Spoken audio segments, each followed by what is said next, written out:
Bonjour, voici une vidéo qui fait partie du modélisme ferroviaire. Oui, il n'y a pas de chemin de fer, il n'y a pas de locomotive, mais c'est quand même du modélisme ferroviaire.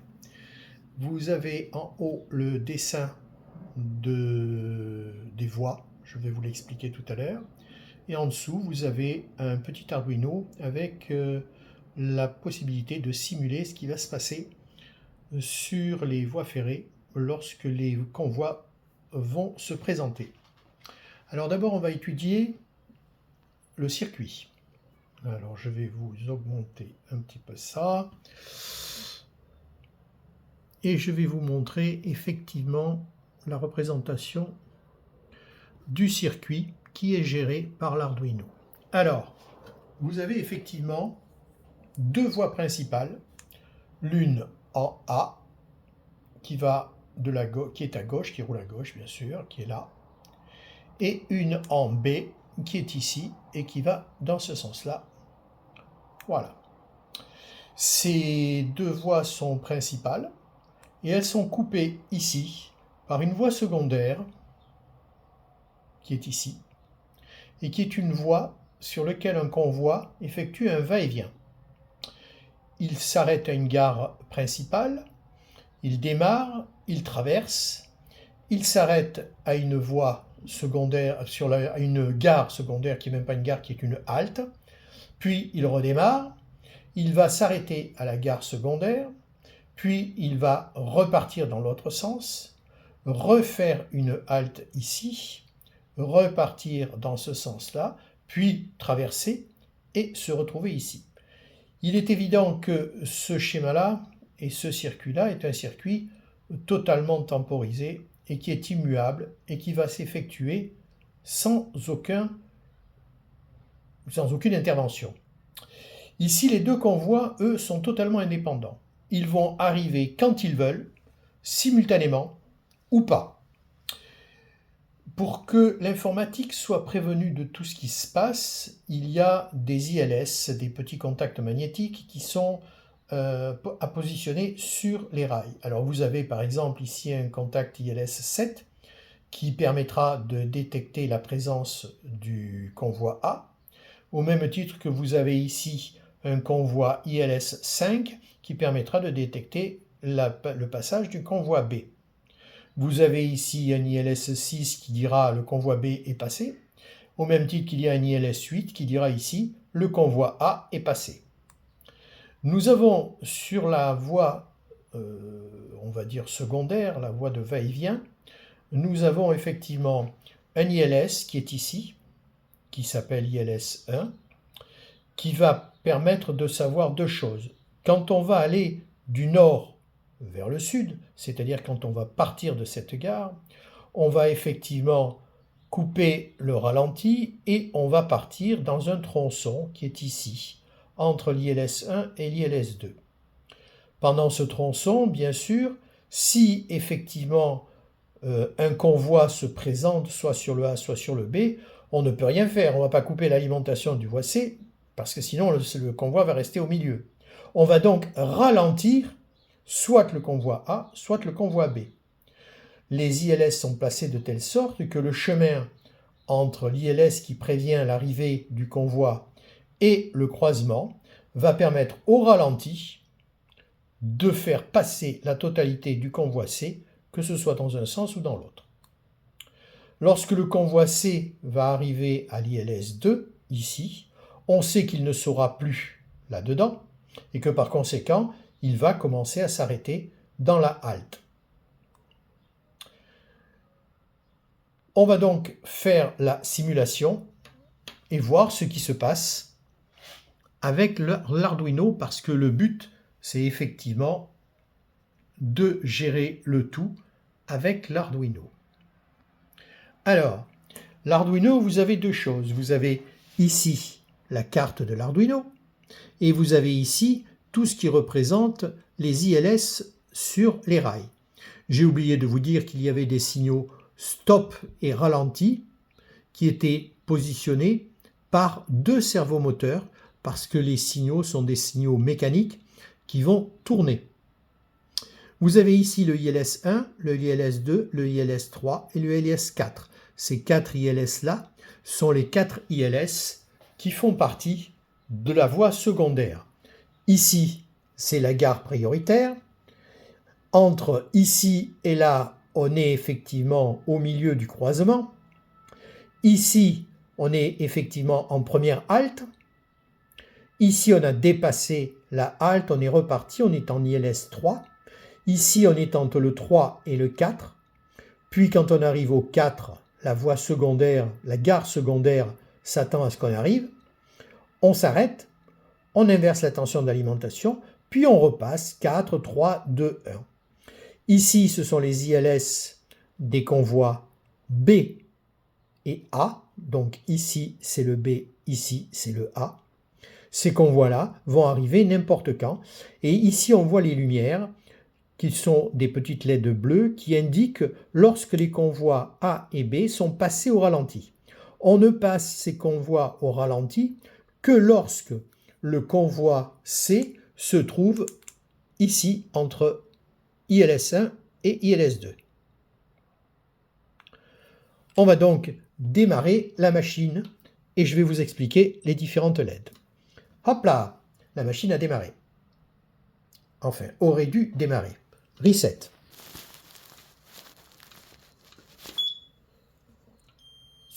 La machine a démarré. Bien.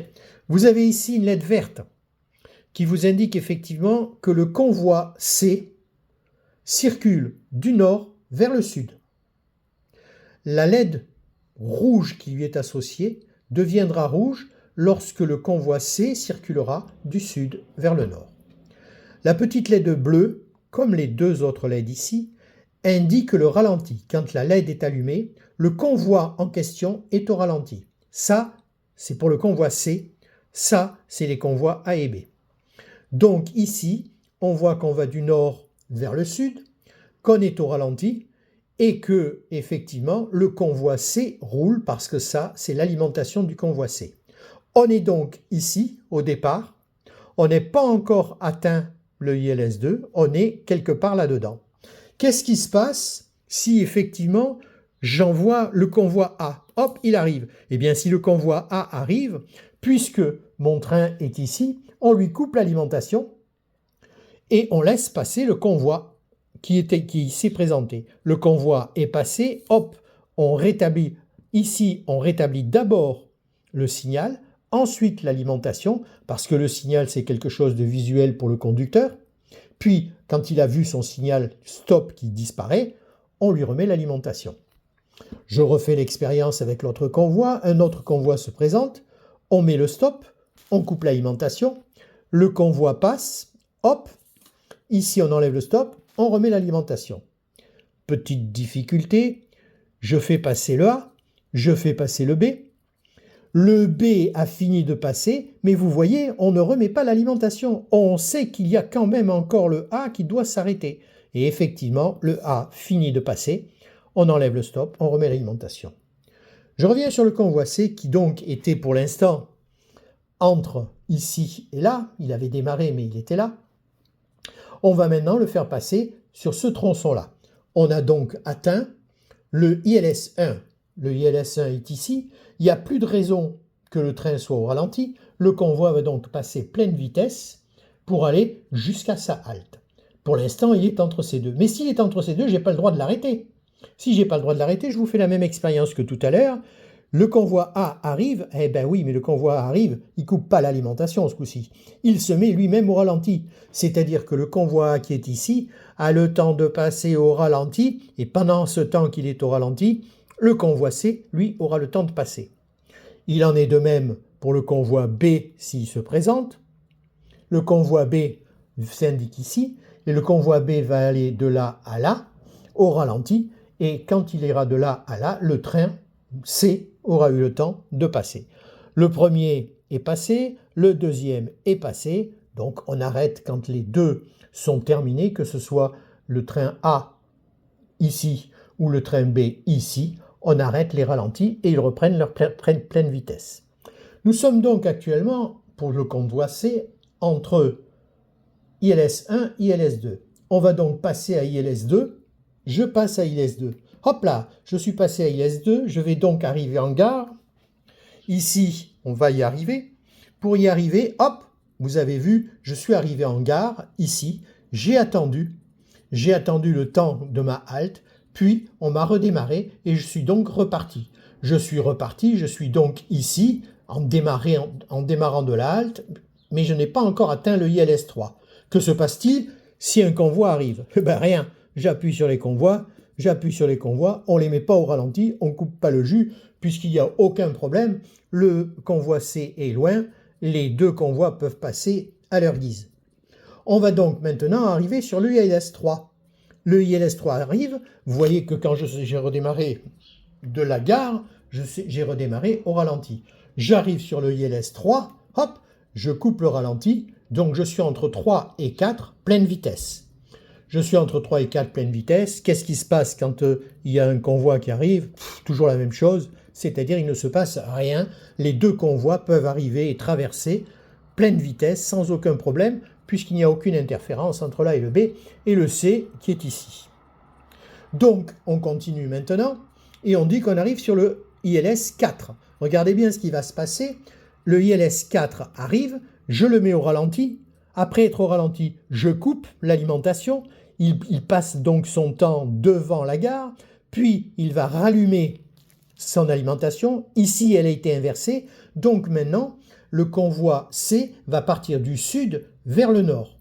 Mais il n'a pas encore repassé sur l'ILS 4, il est ici. On fait passer sur l'ILS 4. Puisqu'il est passé sur l'ILS 4, on lui enlève le ralenti, il est donc plein pot, et il va arriver sur l'ILS 3. Même séquence sur l'ILS 3, on va commencer par passer au ralenti, puis on va le laisser arriver jusqu'à la halte, et on va lui couper l'alimentation. Regardez bien, on passe au ralenti, on le laisse arriver jusqu'à la halte, on lui coupe l'alimentation.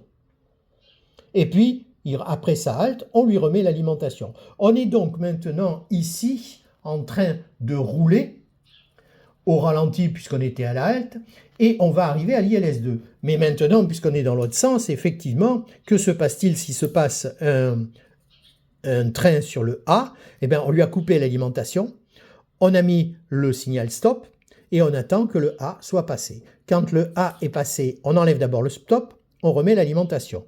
Même chose pour le B. Si le B arrive ici, on coupe l'alimentation, on met le stop, on attend que le B passe. Quand le B passe, on enlève le stop, on remet l'alimentation. Donc ça fonctionne correctement. Puis, comme on est effectivement entre là et là, le ILS2 va être activé. On active le ILS2. À partir de maintenant, on n'est plus au ralenti, on est dans le fameux tronçon où on n'a pas le droit d'arrêter ces trucs-là, mais il faut bien qu'ils ralentissent si par hasard ils se présentent. Effectivement, on voit que si le A se présente, on le met au ralenti. Si le B se présente, on le met au ralenti. Et maintenant, on va passer sur le ILS 1, puisque le convoi C est passé, on arrive sur le ILS 1. Merveilleux, je ne sais pas pourquoi ça fait ça. C'est bizarre, ça ne devrait pas biser. Le buzzer est là pour indiquer une erreur, et je vous indiquerai pourquoi après. Donc pour l'instant, on est arrivé sur le convoi, sur le ILS-C, et je pense qu'effectivement le système a planté parce que il n'y a pas ici de temporisation, il n'a pas coupé l'alimentation et il n'est pas passé par là. Je reset. Le système est fait pour repartir d'un état stable qui a l'air d'être tellement stable que ça buse. Alors pourquoi ça buse? Aucune idée. Mais ça buse. Ça ne devrait pas. Alors, le fonctionnement est correct parce qu'effectivement, on y est bien, mais on est bien au ralenti. Donc, il considère qu'il est encore entre C et D. Et quand j'arrive sur C, ça ne marche pas. Bon, eh bien, écoutez, on va corriger et on reprendra la vidéo plus tard. À tout à l'heure.